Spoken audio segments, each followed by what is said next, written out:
A artéria possuía uma grave obstrução e um infarto parecia iminente, os médicos decidiram inserir um estente, uma endoprótese tubular em forma de malha para abrir a artéria bloqueada.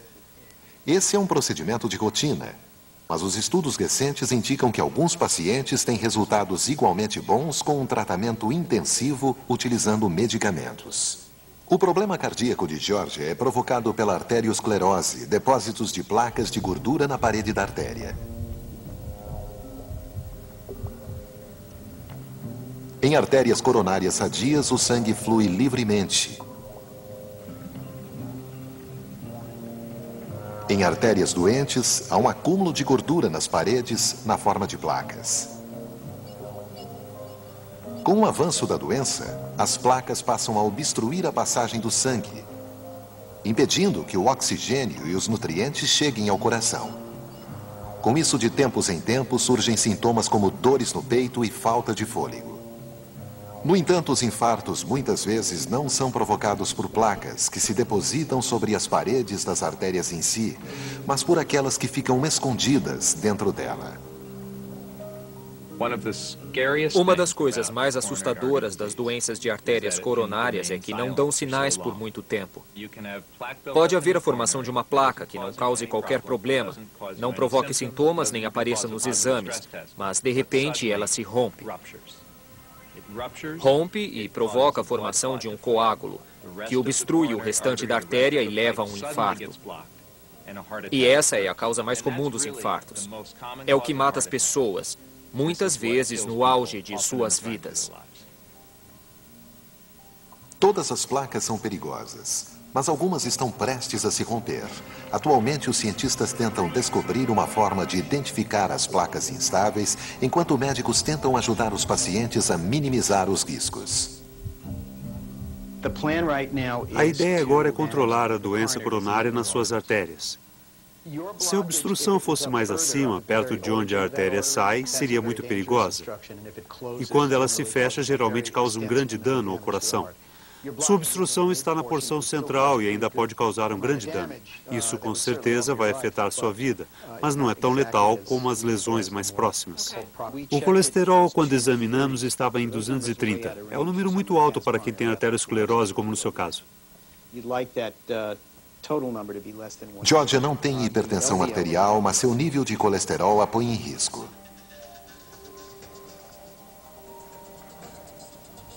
As partículas de colesterol fluem pela corrente sanguínea para ajudar a reparar membranas celulares em todo o corpo. No entanto, elas também estão envolvidas na criação da placa de gordura. Já sabemos há décadas que pessoas com um nível alto de colesterol têm maior chance de desenvolver uma doença cardíaca. Mas faz pouco tempo que entendemos realmente como isso funciona. O colesterol entra e sai das células do corpo de dois modos diferentes. Partículas LDL levam o colesterol para dentro das células, incluindo as células nas artérias coronárias. Partículas HDL retiram o colesterol das células. O perigo vem do colesterol LDL. Quando o colesterol se acumula em excesso nas paredes das artérias, leucócitos entram em ação para combater o que consideram ser um agente externo. Eles os envolvem e dão início a uma série de eventos que termina com a formação da placa. Os cientistas chamam essa mobilização do sistema imune de resposta inflamatória. A resposta inflamatória é muito importante para nos defender de invasores externos, como vírus ou bactérias. Mas quando estamos expostos a fatores de risco, como hipertensão ou colesterol ruim, nosso amigo que costuma nos defender torna-se um inimigo que pode provocar a doença. Se reduzirmos bem esse número, vamos estabilizar esse processo de formação de placas que já está acontecendo nas suas artérias. Se eu adotar uma dieta realmente sadia e fizer exercícios regularmente, ainda vou ter que tomar o remédio para o colesterol? A resposta é sim.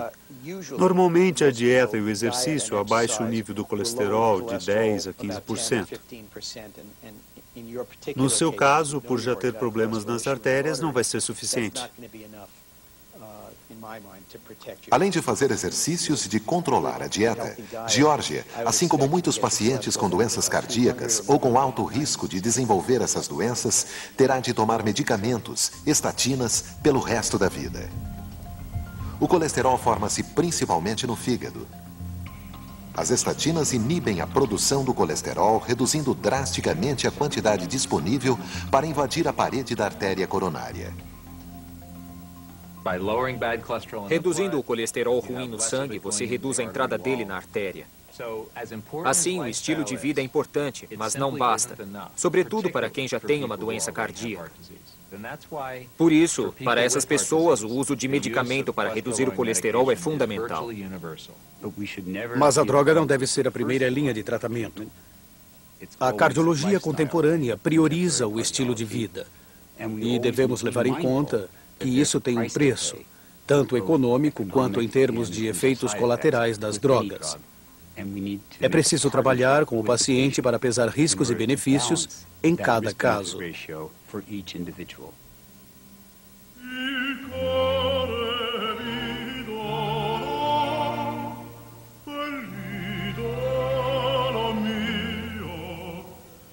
Ao desvendar os mistérios biológicos do coração, os cientistas estão descobrindo uma conexão ainda mais profunda entre o coração e nossas emoções.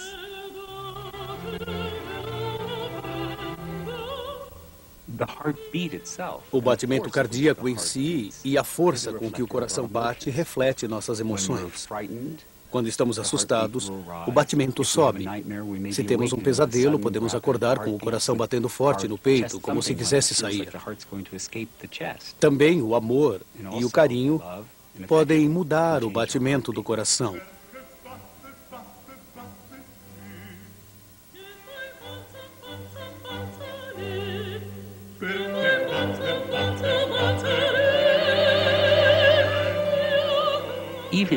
Mesmo nas nossas conversas diárias, refletimos a importância que demos ao coração ao longo da história. Quando decoramos algo, sabemos aquilo de coração. Quando alguém não é generoso ou é insensível, dizemos que não tem coração. E quando damos algo de boa vontade, dizemos que é de coração.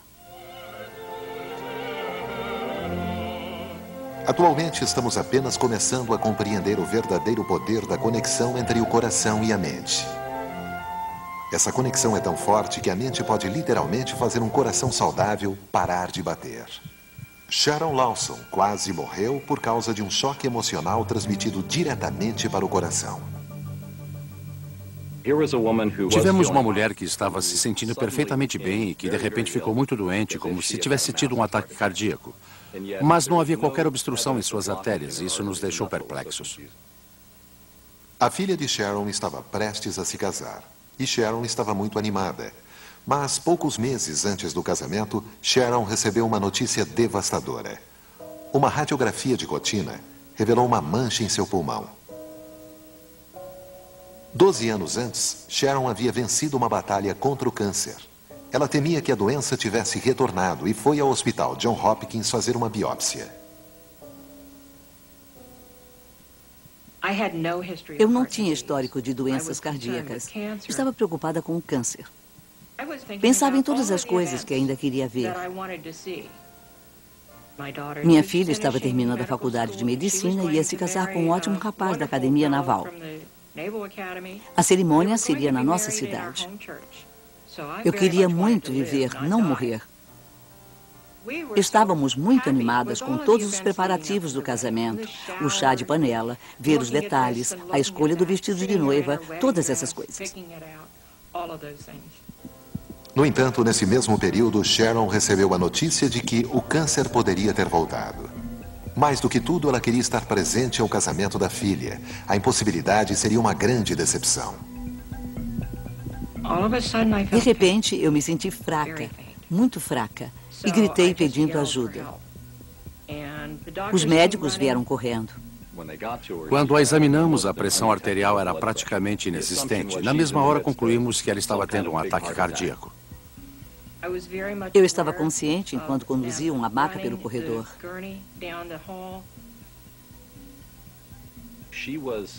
Ela tinha falência do rim e não havia sangue fluindo para muitos órgãos vitais. Por isso, ela estava em um respirador artificial. Durante algumas horas, a situação foi muito ruim. Sharon tinha todos os sintomas de um ataque cardíaco. Mas quando examinaram as artérias à procura de uma obstrução, os médicos ficaram surpresos com o que encontraram. Quando uma pessoa tem um infarto, normalmente há um estreitamento em uma das artérias que levam ao coração. No caso dela, quando fizemos o exame, as 3 artérias pareciam completamente normais, mas o músculo cardíaco estava extremamente fraco. Isso deixou muita gente sem entender exatamente o que tinha acontecido com ela. Só depois de analisar uma imagem de ultrassom, os médicos puderam entender o que havia acontecido com o coração de Sharon. Um coração normal assemelha-se a um punho, com os músculos contraindo em ritmo contínuo, de alto a baixo, enviando sangue para o corpo. O coração de Sharon parecia um vaso inchado, com a parte superior bombeando e a parte de baixo inflando com contrações pequenas e ineficazes. Tinha um formato bem incomum que normalmente não vemos no infarto. A parte superior contrai, mas todo o resto fica parado, e o coração não funciona direito nesse caso.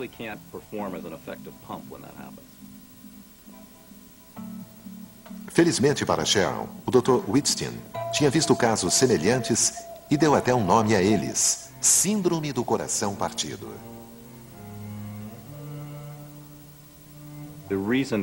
Demos o nome de Síndrome do Coração Partido porque os pacientes que apresentavam essa condição chegavam sempre com histórias muito tristes e estavam lidando com uma perda. A pessoa vinha com o coração que não funcionava direito e dizia: "Meu ente querido acabou de morrer." Ela estava descrevendo um coração partido, metaforicamente, e quando víamos pela máquina de ultrassom, ele parecia realmente partido. A questão é por que alguém que acabou de saber que o ente querido morreu, ou alguém como a senhora Lawson, de repente desenvolve essa síndrome. Ao compararmos os casos, os níveis de hormônios ligados ao estresse em pacientes da síndrome eram 4 ou 5 vezes superiores aos encontrados em pacientes com infarto. Isso mostrava que não era só uma reação normal ao nervosismo ou à tristeza. Era uma reação exacerbada à situação pela qual a pessoa estava passando. A senhora Lawson estava muito ansiosa naquela manhã, e os níveis de hormônios de estresse apresentados por ela eram altíssimos, muitas vezes superior a qualquer paciente de infarto e 35 vezes maiores que o seu ou o meu nesse exato momento. Ela chegou perto da morte e poderia ter morrido, mas uma das grandes diferenças da síndrome e de um infarto é que o tecido não morre, assim o músculo cardíaco se recupera sem um tratamento. Quando ele desperta, volta a bombear sangue, e já vimos pacientes que estavam muito doentes terem alta em 72 horas.